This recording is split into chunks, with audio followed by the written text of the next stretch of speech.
Today we will look at the 8th Beatitude from Matthew chapter 5 verse 10. Blessed are those who are persecuted for righteousness' sake, for theirs is the kingdom of heaven. The life before we became a Christian was entirely different. We faced very little opposition from others. It is true that we might have had a tough boss, or even we might have had a nagging relative. But the minute we became a Christian, your life and my life is no more the same. We are viewed differently by everyone. Look at what Jesus mentioned in verse 10 here. Blessed are those who are persecuted for righteousness' sake, for theirs is the kingdom of heaven. We are persecuted because we are Christians. It is because we belong to Jesus that we are persecuted. I really think that if you are like Christ and if you boldly live as Christ lived, you will produce the same reaction that was produced when Christ was here on this earth. They may not crucify you and me, but there will be hostility and there will be animosity. Even in the book of Revelation, in the end times, you will find that there will be tremendous hostility against those who are true to the gospel. The righteous people have always suffered, and they will suffer in future for their godliness in one way or another. You can go all the way back from Genesis to even Revelation. Look at the story of Abel and Cain. Abel was righteous. He did what God told him to do. Yet Cain killed Abel. Cain was a religious man who also brought an offering to God. But the reality is, he hated the true worshipper. He hated his own brother and he murdered Abel. In many ways, persecution is a token of true discipleship. Paul brings out this beautifully in Philippians chapter 1. Look at verse 29. For you have been given not only the privilege of trusting in Christ, but also the privilege of suffering for Him. We are in this struggle together. You have seen my struggle in the past, and you know that I'm still in the midst of it. It is to be expected that there will be some measure of suffering if we are faithful to Christ.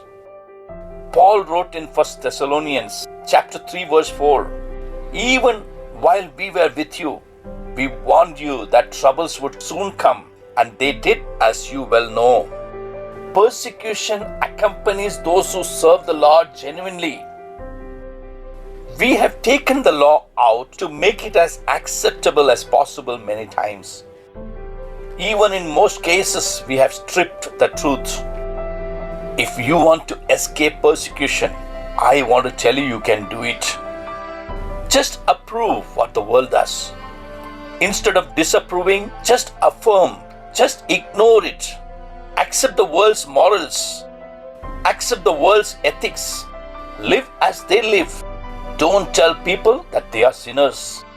Don't confront them with the fact that they are lost. Don't do that. Don't talk about hell. Don't preach that Jesus is the only way. Don't separate yourself from the world system. Just go along. Just go along. Laugh at their jokes, smile when they mock God, and even accompany them wherever they want to. Let them take God's name in vain. Just do these things. I'm sure you will escape some persecution. But I warn you, this is a very dangerous option. Jesus mentioned in Luke chapter 9 verse 26, if anyone is ashamed of me and my message, the Son of Man will be ashamed of that person when He returns in His glory and in the glory of the Father and the holy angels. It means that just don't ever think that you should get out of the persecution, because we are called to proclaim the gospel as the children of God. We have made a decision to go after Jesus and receive Him as our personal Savior. So it's our duty and our responsibility and our commitment to proclaim the Word of God no matter whatever happens to us. Jesus mentioned that they are going to be persecuted. Blessed are those who are persecuted for righteousness' sake, for theirs is the kingdom of heaven. Blessed are you when they revile you and persecute you and say all kinds of evil against you falsely for my sake. Greek word for persecuted is dieko. It means to pursue. It means to drive or chase away. Finally, to persecute you, to harass you. How prophetic were the words of Jesus as he mentioned in even John chapter 16 verse 2. They will put you out of the synagogues. Yes, the time is coming that whoever kills you will think that he offers God service. And these things they will do to you because they have not known the Father nor me. It's sad when you see such things happening, but they consider it as a service that they offer to God when they do these things. Paul once upon a time was persecuting the church before he met Jesus on his way to Damascus. After meeting Jesus, he was 3 days without sight. He neither ate nor drank. During this time, there was a disciple at Damascus named Ananias. God spoke to this man of God in a vision and told him, now look at verse 15 of chapter 9. Go, for he is a chosen vessel of mine to bear my name before Gentiles, kings and the children of Israel. For I will show him how many things he must suffer for my name's sake. Don't you think it's the same thing what Jesus mentioned in this beatitude? Persecution comes when we do things for his name's sake. Saul the persecutor became Saul the persecuted later on, to write in his epistles several times. This persecution takes various forms. Sometimes it takes the form of reviling, or as it is indicated, blessed are you when men cast insults at you. It literally means to get face to face with someone and abuse them to the face. Let's look at how relevant these words of Jesus were. How prophetic these words were, because it got fulfilled in the lives of those early century Christians and even the apostles. From 100 to 300 AD, do you know Christians were pursued from place to place, hunted like wild beasts? Andrew, persisting in his preaching, he was ordered to be crucified. History tells us that he was fastened with cords, that death might be slow, and remained in that condition until he finally died. Cruel death. Peter, the tradition tells us that after 9 months in prison, he was crucified head down. Paul, he was beheaded in Rome by Nero. James, Matthias, Bartholomew, Thomas suffered martyrdom. John escaped that kind of martyrdom, but he was even thrown into the island of Patmos in Italy in the 15th century. I just got an interesting story. The Roman Catholic Church was corrupted that time, and when a man named Savonarola, his name is, that man came along. He was one of the greatest reformers those days, a sort of pre-Reformation reformer in that 1400 year. He was a great preacher. He was a great prophet, that he stood up and said what needed to be said against the corruption of the Roman Catholic system. He faced politicians and they just hated it whenever he spoke. He denounced their sins. He denounced the corruption of the church, really prepared even the path for the Reformation. His preaching was powerful. His denunciations of sin were so terrific that the people who listened to him went about the streets speechless. His congregations were so often in tears that the entire church could be heard resounding with sobs and weeping. Do you know what happened to him? So they burned him at the stake. I've taken it from one of the websites here, this information. Nero, the great man who persecuted many Christians, he wrapped Christians in pitch and he set them afire, and he used them as living torches to light his gardens for parties. Have you seen Christmas parties? Have you seen birthday parties? We see the lights. Nero was doing it, but in a different way. He sewed them in the skins of wild animals and sent his hunting dogs upon them to tear them to death. Eyes of these people, those Christians, were torn out, and parts of their bodies were cut off and even roasted before their eyes. Their hands, their feet were burned while cold water was poured over them to lengthen the agony of these people. It's strange. It's difficult for me to even read the portion that I went through on the websites. Even today, in some parts of the world, coming to Jesus and taking your stand for Him meant severe persecution. Christians refused to conform to the malpractices those days. They chose Christ. They refused to compromise. They became a group of rebels, threats to Caesar, threats to many other rulers. Jesus tells us in this beatitude that this shouldn't surprise us. There will be persecution for those in His kingdom.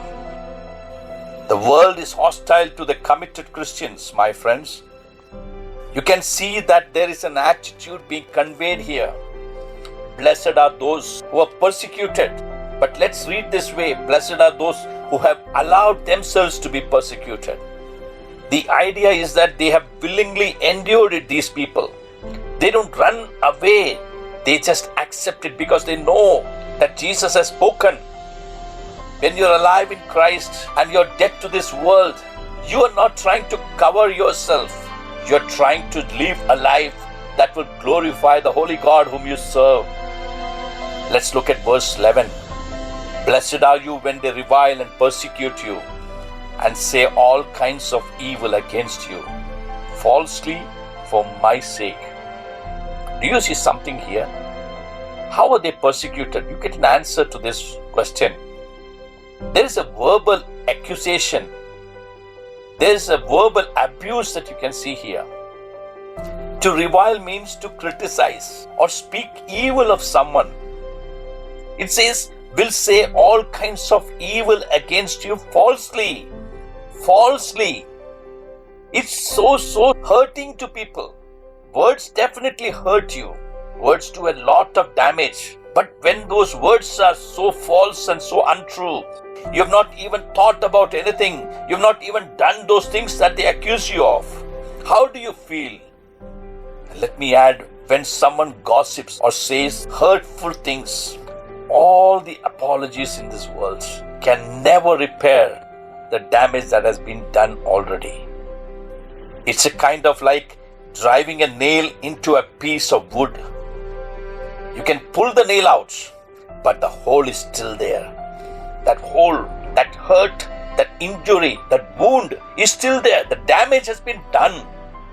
At least Christians, we Christians, should never be involved in gossiping about or saying hurtful things to a fellow believer.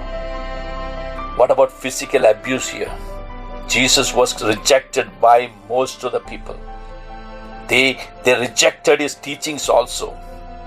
You'll remember that Paul, because he was an outspoken Christian and an honest person and a brave person, he suffered tremendous persecution. He was persecuted both verbally and physically. In 2 Corinthians chapter 11, you see in verse 24, he said, of the Jews 5 times received 40 stripes minus 1. From whom? From Jewish people. From your own, very your own people. I'll guarantee you, if you live as a dedicated Christian, you will suffer persecution. Paul mentioned in 2 Timothy chapter 3 verse 12, all that will live godly in Christ Jesus shall suffer persecution. Jesus said, remember the word that I said unto you, the servant is not greater than his Lord. If they have persecuted me, they will also persecute you. Let me read what New Living Translation mentions about 1 Corinthians chapter 4, verse 10. Our dedication to Christ makes us look like fools, but you claim to be so wise in Christ. We are weak, but you are so powerful. You are honored, but we are ridiculed. Even now we go hungry and thirsty, and we don't have enough clothes to keep warm. We are often beaten and have no home. Verse 12, we work wearily. There is a weariness. We work wearily with our own hands to earn our living. We bless those who curse us. We are patient with those who abuse us. We appeal gently when evil things are said about us. Yet we are treated like the world's garbage, like everybody's trash, right up to the present moment. Paul is telling we are patient with those who abuse us. We appeal gently when evil things are said about us. Yet we are treated like world's garbage. In other words, I don't do anything that hurts people, that can hurt people, that can abuse people, that can put them in any sort of trouble. And we appeal when evil things are said about us. We appeal, we request them, we urge them. Yet we are treated like the world's garbage. Many times we are treated like world's garbage, my friends. Many times we feel like, why are we unwanted so much by people who should actually come to us running? It's sad, but that's a reality. Sometimes many people are being lured into kind of a challenge in their life. They keep wondering, why did I receive this Jesus that I have to go through these things? Why am I beaten so badly? Why nobody welcomes home? We are like everybody's trash. Paul is telling right up to the present moment. You would have thought they would be exalted. We think that, we would be exalted. Rather, the world has hated them so that they have become as garbage or filth. I don't know anybody would have thought, realistically, that a man could be persecuted, or a man could be reviled, and a man could have all manner of evil said against him because he was righteous. I can understand you go to the prison if you do something wrong. You hit a person, you go to the prison. But you go to the prison because you're righteous? It's more of the enmity of the serpent against the holy seed of that Genesis chapter 3 that is being proclaimed in verse 15. So Jesus is saying, please try to understand, you need to expect it and accept those things also. Why do these trials come? What's the whole purpose of it? The trials that come into our lives, including persecution, including trouble and difficulty, are, I believe, the part of God's testing to prove the validity of our faith. Peter says that, James says that, Paul says that our faith is tested and proven in trials. Our faith will be tested, my friends.